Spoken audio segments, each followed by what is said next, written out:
Yo, how's it going, YouTube? Dub Gaming Prince here with Gaming Priest here with a Elder Scrolls V Skyrim. And this is not the remaster. This is the oldest version, as you guys can tell by the terrible graphics. But today I thought I'd be talking about, guys, some of the best bows to have, some of the most useful bows to have. And this is a top 10 bow. So we'll start with the glass bow of blizzards. So guys, let's get to it.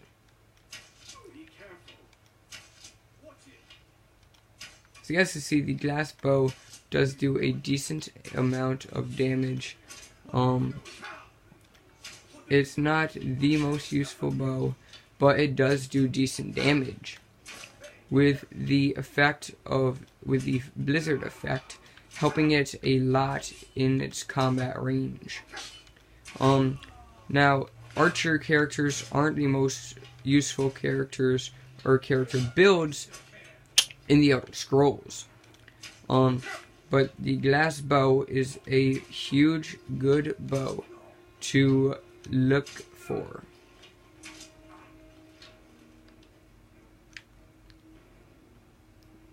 Okay, the next bow is the Orcish bow. The Orcish bow is a slightly more powerful bow in the game, which is why it is in the 9th place rather than in 10th place. We are not using the most powerful arrows in the game, though. We are only using steel arrows, which can really bring out the bow's power, rather than using dragonbone arrows or daedric arrows. Steel arrows are one of the worst arrows in the game, which really brings out the bow's good effect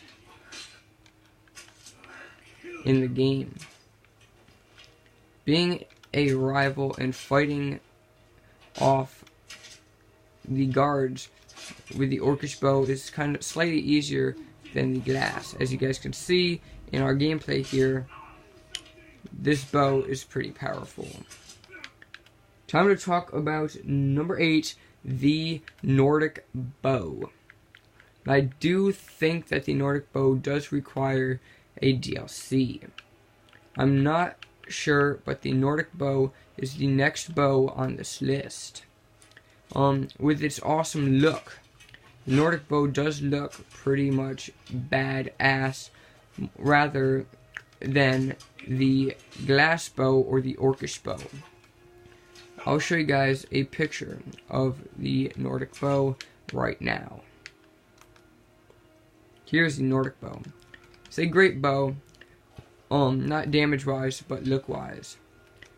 If you guys do want to find a safe place to hide, or a good thing for archer characters, run to the top of a ledge and look down for enemies to jump down to you. I don't know why I put this, the only reason I put this bow, don't care, in this list higher than the Orcish bow, even though it doesn't do more damage than the Orcish bow, is because this bow is pretty easy to get, and it's light for those characters who do not use mods with the infinite carrying mod. This bow is light, and it is pretty simple to get. That is why it is number 8 on this list. Next is the crossbow. Requires Dawnguard DLC and uses steel bolt instead of any other arrow. As you guys can see, this has a max good fire rate, or a slow reload.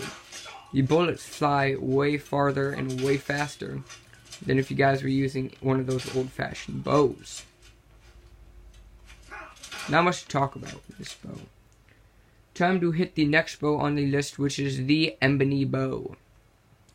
The Ebony bow of Exhaustion, which does and we are using steel arrows, so this does stamina damage.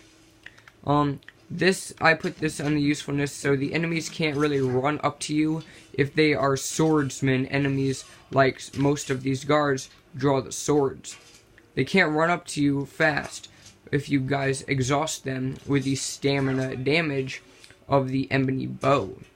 Combining the ebony bow with stamina, fire, or frost, or maybe even shock will definitely result in some significant changes, good-wise, to your ebony bows or any other bows.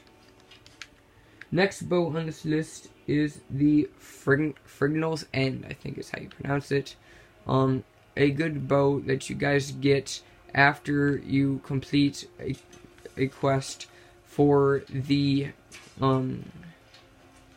what is it, Brotherhood? The Dark Brotherhood. Is you just have to break up people's weddings and just trash and kill everybody there. You'll get this on a ledge in Solitude, matter of fact. This bow's effect is that it does frost damage to your foes, which can do pretty good damage as well since it is a Evelyn bow. Not much to really commentate about this bow either. Coming to the next bow, which is one of my personal favorites, the Nightingale bow. It's a heavy bow. It's with a slow draw speed. But the bow does do pretty decent damage. And it does shock damage, as you guys can see some of the guards electrocute as you guys shoot them. You guys should be careful with bows, on the other hand, because they can be hard to really use to your advantage. The Nightingale bow is a very slow draw speed, as you guys can see here with the gameplay.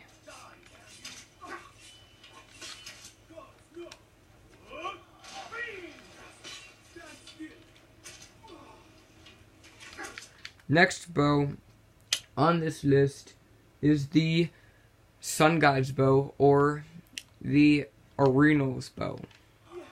This bow does significant damage if you are a vampire built character. With shooting at the sun with a certain arrow will cause the sun to basically explode to the ground and burn all foes that are basically against you. A good bow that you guys get. Next bow is the Daedric Bow Legendary. The legendary Daedric bow does tons of damage.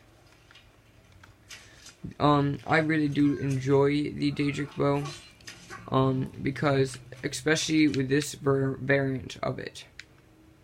This Daedric bow paralyzes. So this is a Daedric paralyzing bow legendary. Does great damage and is basically what we guys need for this video. That's actually what it is. It paralyzes your opponent, I think, for 2 seconds, like you see right there. And then you basically, yeah, it's 2 seconds, guys. You just fall over and get back up. It's not the longest reigning effect, but it is one of the most useful for characters that are low level and just want to be left alone. And number 1, the Dragonbone bow. The Dragonbone bow legendary with frost damage does a great deal of damage. Loving this Dragonbone bow because it is my active bow at the point right now. Since I do not use mods, I do not use mods or the console control button. As you guys can see, this does also kind of stagger some enemies on hit, which could be extremely useful with the freezing effect of enemies that will just come at you and won't stop until you are dead, like giants, dragons, or even these guards. I don't know why I was about to say Diamond City Security, but you guys need to use the Dragonbone bow with this exact effect on the legendary format.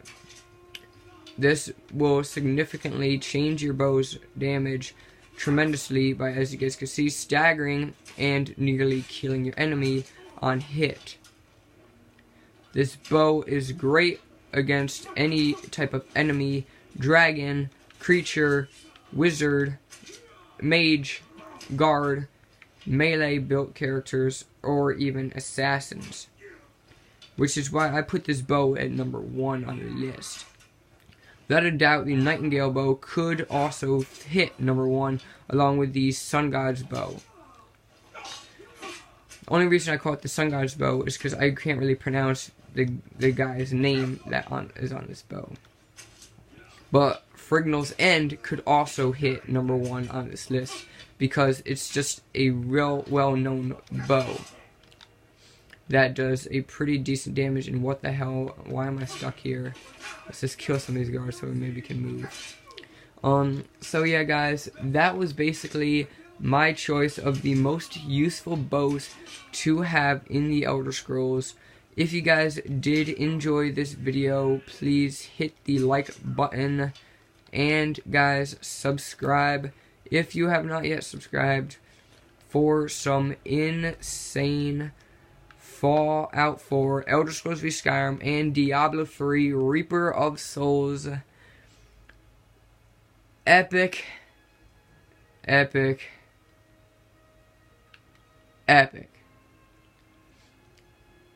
videos. Peace out, YouTube. Dub Gaming Priest ending this video.